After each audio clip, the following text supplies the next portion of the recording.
كلمة لراديو بص وطل. مفيش أي كلمة توفي الناس دي اللي عملوه النهاردة، والروح الحلوة اللي أنا استقبلوني بيها واللي هم مع بعض بيها.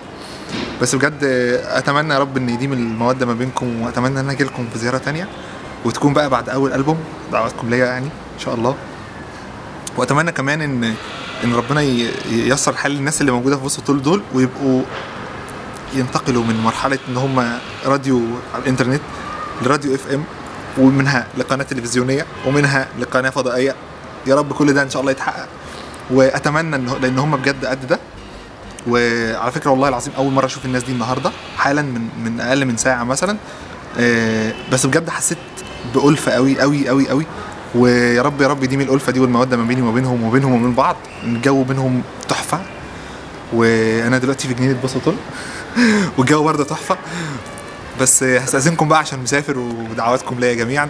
وربنا يا رب يوفقهم جميعا ويوفق راديو بص وطل اللي انا عزتهم قوي. وكان اول حوار ليا بعد ذا فويس كان بص وطل.